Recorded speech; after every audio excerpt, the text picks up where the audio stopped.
Welcome to Dan Really Likes Wine with Pick and Pay, and welcome to a venue which, as you can see, is not the Dan Really Likes Wine cellar. Now, I haven't left the cellar because I've run out of wine. Thankfully, that is still a way away. But instead, I am sitting in the offices of Meridian Wines, and they do most of the distribution of top-level wine, medium-range wine, some entry-level wine as well, throughout the greater Gauteng area. They also do a lot of work down in Durban and down in Cape Town.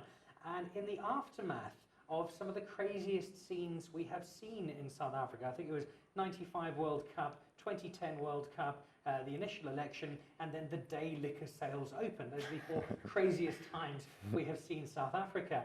And it's not just taken the stores by surprise, but it's also taken the distributors, and I think the whole alcohol industry and the wine industry in particular had one hell of a Monday, and the ride hasn't really stopped since. So I thought I'd drop in on Meridian to taste some wine, to find out what has been flying off the shelves, and see just how a wine distributor copes with what has been a very hectic last 10 days or so. So the boss of Meridian, head wine taster-in-chief, amongst other things, is Gavin Dittmar. Gavin, you're looking remarkably calm and composed from someone who I know has had a fairly busy last couple of weeks. Yeah, exactly. Thanks, Dan. Nice to be here. Well, nice to have you here, I suppose. Yeah, I'm calm and composed because I'm not head of distribution. You know, I don't take care of the logistics. I've got an amazing team that does that, but it has been crazy. Maybe to put it into perspective, in the first 3 days of the announcement of the ban being lifted on liquor, we received the same number of orders that we would normally receive in a month. 3 days in a month? 3 days in a month. And of course, everybody wanted it the next day. Okay, or as soon as possible. And to be frank, it hasn't let up. As fast as we could supply to our retail partners and so forth, they reordered. It was flying off the shelves, as we all know. And I think it's an industry-wide challenge. No one can keep up. I suspect there are many of you watching at the moment who are still waiting on wine orders to be delivered. They will get there, and thank you for supporting South African wine.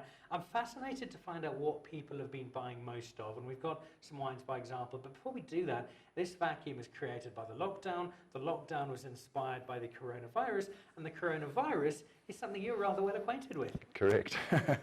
So I think I was I was less than 150. I picked it up on a snowboarding and skiing trip in Austria in the first week of March. So when I arrived back home, I did some business in Europe as well. When I arrived home on the 15th of March, I showed quite a few symptoms of the virus, was tested immediately and was positive. So I was already going into a quarantine, because I'd been in Europe. But I actually had the virus. So I spent 2 weeks. Luckily, I recovered, after day 5, I was feeling great, or feeling much better, let's say. And by day 10, I was 100% again. Had a little party at home, had a small hangover the next morning, and it felt good to have a hangover rather than a fever. But yeah, it was a 10-day exercise for me, recovered fully, and I've been great ever since. You come out smiling on the other side and able to enjoy some wine, which is exactly what we're going to do now. Exactly. The queues outside bottle stores, they're slightly disconcerting. Enormous pressure on the entire system to supply wine. What the wine people have been drinking, for me, is so interesting to find out. We've got 4 that fit into that category. What's up first, and what made that one quite so special? Yeah, so I'm just going to grab it here. Diemersdal Sauvignon Blanc. I know the show is sponsored or supported by Pick and Pay, and this was the top-selling white wine in Pick and Pay, in bottles, I guess. And, from the stats that we get to see. And it's...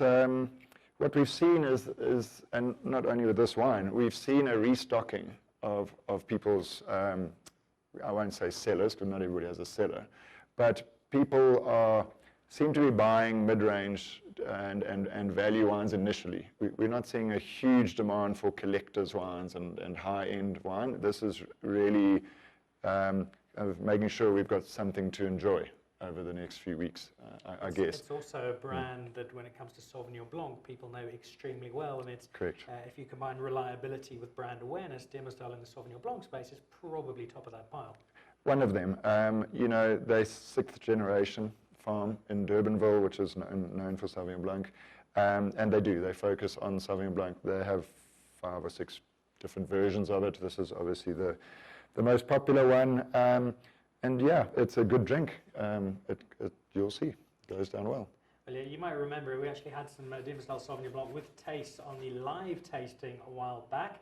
But I'm interesting to see. I think it was 2 of the. I don't think it's 5 or 6. He's got about 100 different Sauvignon Blancs. What we're going to do, just to make sure that we are socially distanced, is I'll pass my glass over and I will let Gavin give me a little taster there. Here we go. So And I'll do the same over here. The 2019 Sauvignon Blanc. One of the battles we fight on Dan Really Likes Wine, there are many battles I fight, most of them I lose, but I continue nonetheless, is to encourage people to let their white wines have a little bit more time in bottle and to age slightly more. But do you see across the board, the moment you've got a Sauvignon Blanc out, that it flies off because it's the new fresh Sauvignon Blanc? So I'll answer that in 2 ways.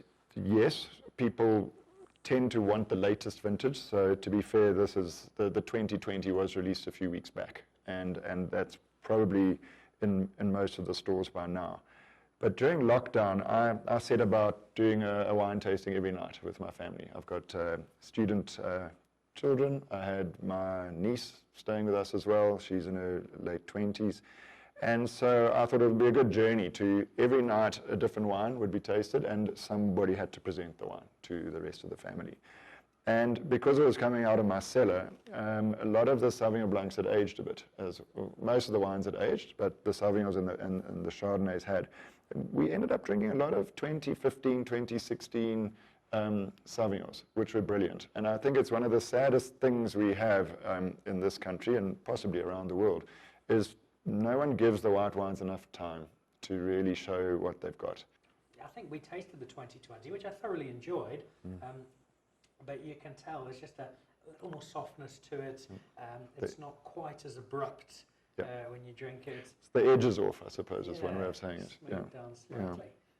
Much like the 2 of us, really. Nice and smooth and approachable. Or were you referring to the edges off? The soft edges. Yeah, I drank, last being one of the tastings, we had some 2013 Sauvignon Blanc. Admittedly, it was a Blanc Fumé. There was a little bit of French oak to it. But even without the French oak, giving it a few more years in bottle just gives the wine so much more opportunity to tell you what it's about and to showcase itself more. It really does. It opens up. It's rounder, fuller. It's a beauty. All right. Well, I can see why this has been the top seller at Pick n Pay since lockdown finished in terms of white wines. It's a very popular wine because of the wine. The next one we're going to taste, not just a popular wine because of the wine, but also quite popular because of what happened around this wine and around this estate during lockdown. Yeah, so this is Paul Cluver from Elgin. Wonderful family. I mean, they really are good people, as are most of our wine farm owners. But they did an interesting direct-to-consumer offer for anybody that bought wine on their website. So they allowed a shopper to get a 20% discount by buying from their website. They then offered a further 20% to a restaurant of their shopper's choice. And they had a list of restaurants on their website. So the supporter of Paul Cluver wines could also support their favorite restaurant. And those funds immediately were paid over to the restaurant that was chosen. So it was a brilliant initiative from Paul Cluver. A couple of other wineries followed suit shortly afterwards, but they led the charge. I think they did that in early April and continued to do so. That's something I've seen. I've been involved in a lot of different charitable spaces over the course of lockdown, and as well as being wonderful to see how many people are keen to get involved and to support, there's also been a great sense of there's so much out there we can help. If there's a way that we can help that has a greater sense of reward or a more personal aspect, then we'll gravitate towards it. And that's just a it was very successful. And then on top of that, just to celebrate Chardonnay Day, which was a couple of weeks ago, they offered a 50% discount on any of their Chardonnays. And that went crazy on that day. Where was I when I needed flags? Exactly. Yeah, so this is a goodie. It's the 2017 Chardonnay. I've got a few tiers of wine at Paul Cluver. Where does this one sit? So their focus, to answer a little bit roundabout, their focus is on Pinot Noir and Chardonnay. So this will actually be their, let's call it entry-level Chardonnay, which is, it's not entry-level in the market, but it's their first tier of Chardonnay. It's called the Estate Chardonnay. And then they have the Seven Flags Chardonnay. And on the red side, they have 3 tiers of Pinot Noir, where they have the Village Pinot Noir, the Estate Pinot Noir, and the Seven Flags. So that's just the 2 Chardonnays. In terms of Chardonnay sales, you see the sales better than most. You follow them very quickly. For a long time, Chardonnay was very much the cousin you didn't talk about. People didn't really like it. It was far too wooded. It was over-extracted. It wasn't often just nice to drink. That's changed drastically. Agreed. Has the opinion changed? Are we seeing Chardonnay growing as a market segment? Absolutely. A few things happened over the years.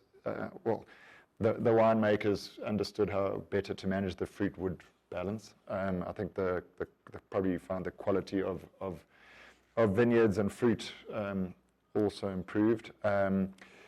I also think the introduction of lightly wooded and unwooded Chardonnay helped move people, to Chardonnay.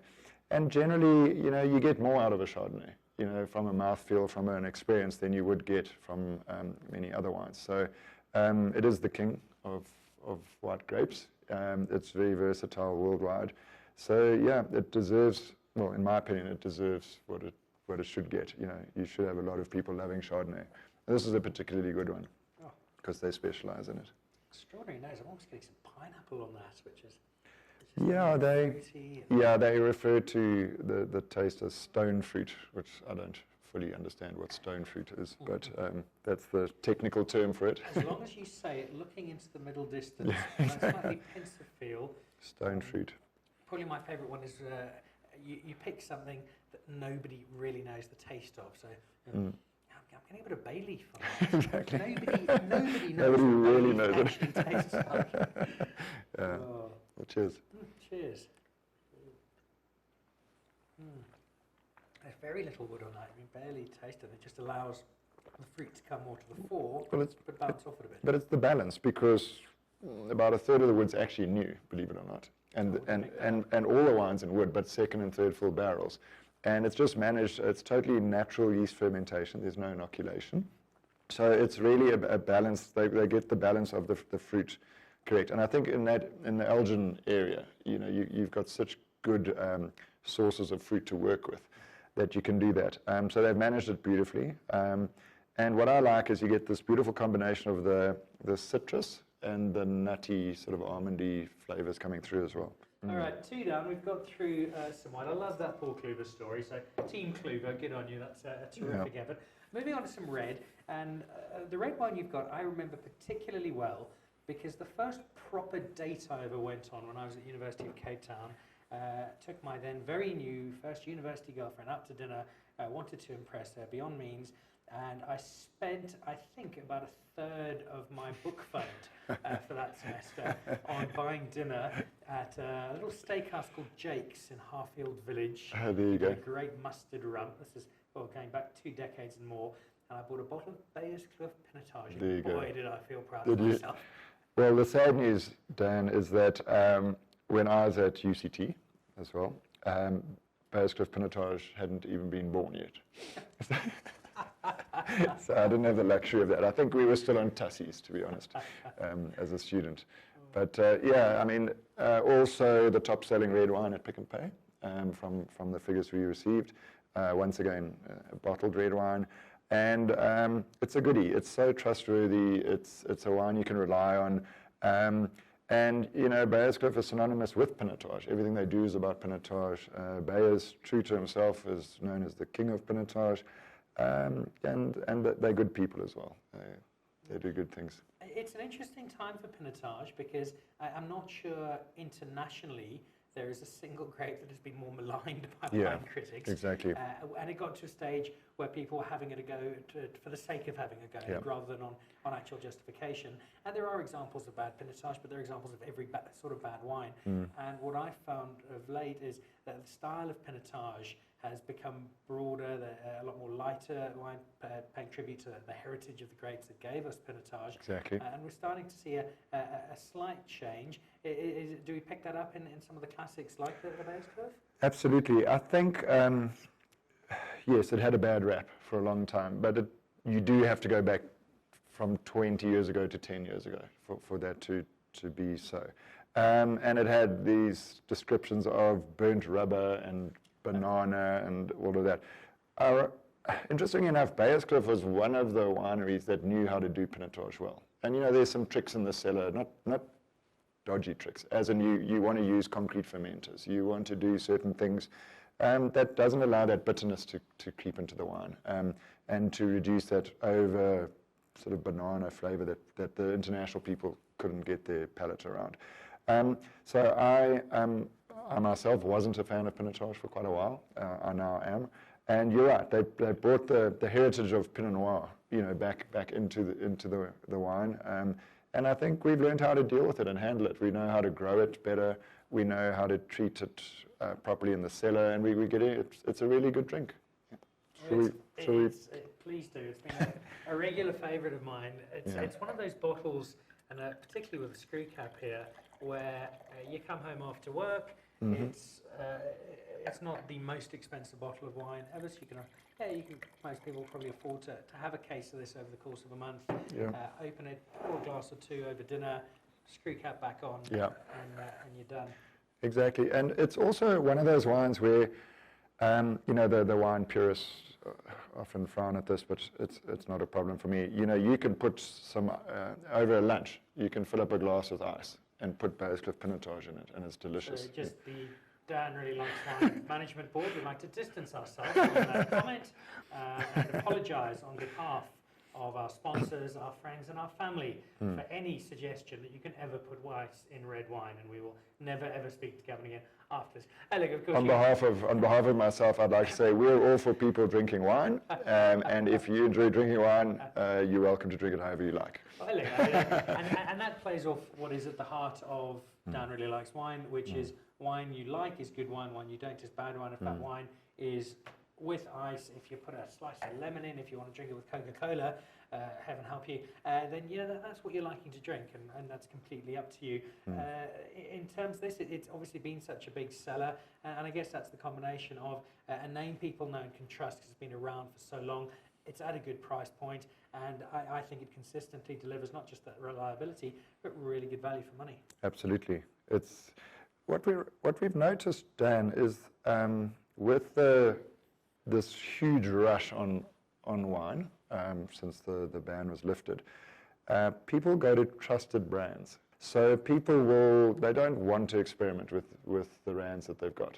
So they will go to brands they trust. They will look for value for money, and value for money exists at all levels. A 400 Rand bottle of Mielis Rubicon is value for money in some people's worlds, and a 100 Rand bottle of Beyerskloof Pinotage is value for money in others. So people will go with brands they trust and look at what they perceive as value.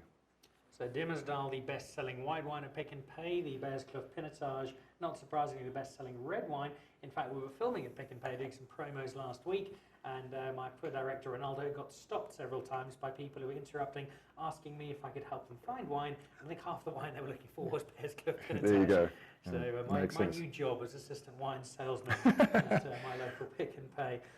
So 3 wines that have done great trade. You've got one last one for us. It's another estate that I really love. I love visiting.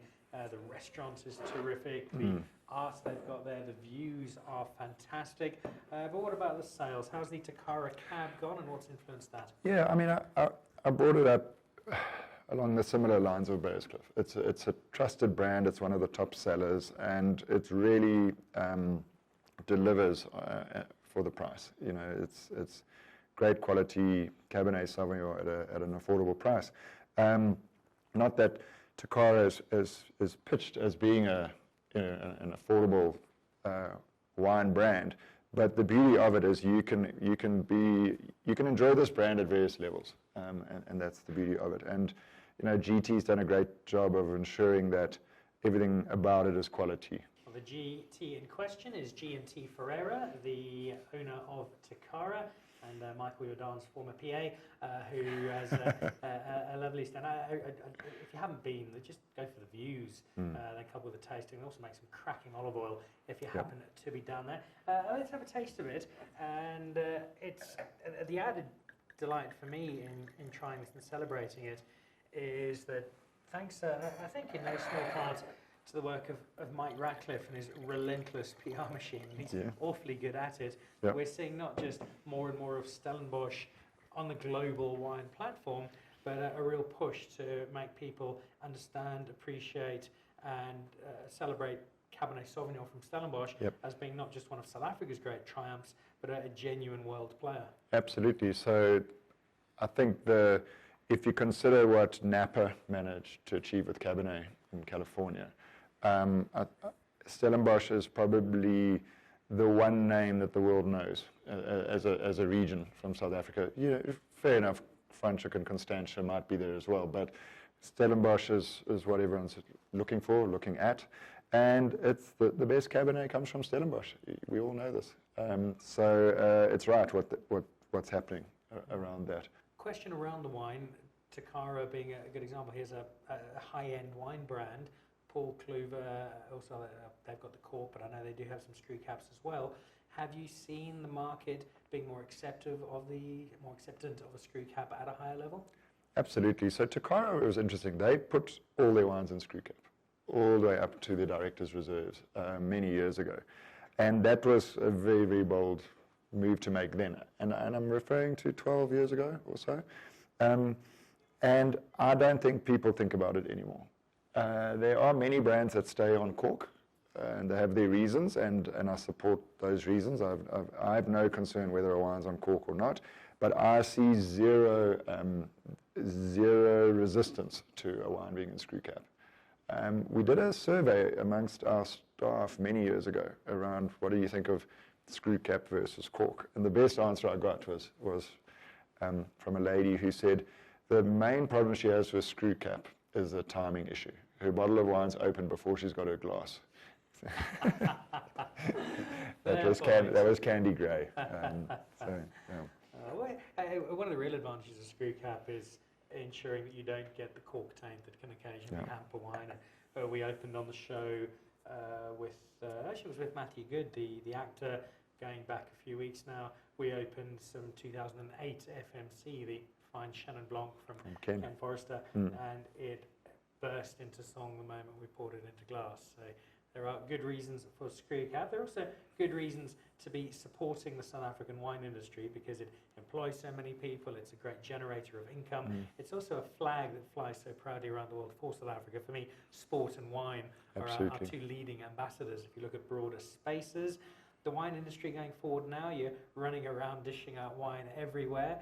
But going beyond this initial surge of sales, are you reasonably upbeat about where we sit as a winemaking nation? I'm very upbeat about us as a winemaking nation.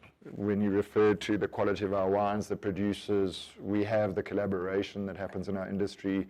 What I am concerned about is local consumption, driven mainly by the reduced tourism that we will see, the reduced number of events, and ability to socialize in, I don't want to say en masse, but in, more than just by yourself. I think restaurants, it's still going to be a tough road ahead for restaurants. It's very sad as to how many will or won't survive. We don't know those numbers. We're still speculating. In our business, we try and look at things a week at a time, followed by a month at a time. We can't get beyond that too much, but we've had to take a view on the next 12 months, simply because that's our financial year starts in July, and it's looking quite poor. Our outlook for the restaurant trade, we think it'll be half of what it was, and that's taking a full 12 months into account. The next 6 months is going to be even worse. What is encouraging is that all over the world, one of the most consumed products at home is wine. It works for home consumption, and we've seen figures coming out of the US in particular and the UK of increased retail sales on wine. So that's encouraging. but it depends on what your economy is like. Export-wise, it's going to be quite tough because there's a surplus of wine in Europe. So massive discounting. Their harvest is coming up in September, so all wineries are trying to clear their tanks. So they will be doing whatever they can to not dump the wine, as in throw it away. So they will be offering crazy discounts into retail and the big supermarket groups over there. So the opportunity for South Africa in Europe, for example, is tough. When local wineries, when I say local, France, Spain, etc., are offering 30-40% discounts, how do you turn up, from South Africa and compete? So I think we're in for a rough time ahead, unfortunately. I don't know how else to put it, unfortunately. I think I can only urge South Africans to please support the wine industry, because it's going to be tough in the rest of the world, and it's a homegrown product. It supports 350,000 people at least. So if you drink South African wine, you are helping a lot of people and their families. As murky as the winemaking crystal ball might be, it kind of looks like an unfiltered glass of Chardonnay in terms of working through it. We have to be realistic. There are many challenges ahead, but I can only echo Gavin's plea to get out there, buy South African wine, support it, get involved in the industry, not just because it's the right thing to do for helping South Africa, but because we do make such absolutely fantastic wine. And we've seen 4 great examples here. Gavin, good luck with the next stretch. I know you guys are a massive part of our local wine industry. You support so many brands. You get them to us in our supermarkets and our homes, so thank you for that. Thank you for sharing 4 great wines with us. And I'm very glad that you got through Corona unscathed and still with us. I'm too. So Dan, thanks. Thanks for being here. Thanks for the opportunity. And enjoy. Did you taste the cab? You might have missed it, indeed, but it's delicious. It's not only great. Cheers. But it's the perfect note with which to finish another episode of Dan Really Likes Wine with Pick and Pay. You saw 2 wines today, the Diemersdal Sauvignon Blanc and the Beyerskloof Pinotage, that are featured in those best-selling lists at Pick and Pay, the white and the red. There is so much great South African wine out there. Make it part of your journey, if you can, to go out, explore some new wine, try something different. You're getting some great deals at Pick and Pay. A lot of the wineries are giving great deals. It's your chance to both support a fantastic South African industry and also benefit from trying some great wine along the way. We will get through this. Wine will help us to get there. And a big thank you to Pick and Pay for all their continued support. Happy drinking. We'll see you back again next week. And a huge thank you to Gavin Dittmar and the team at Meridian Wines. Cheers.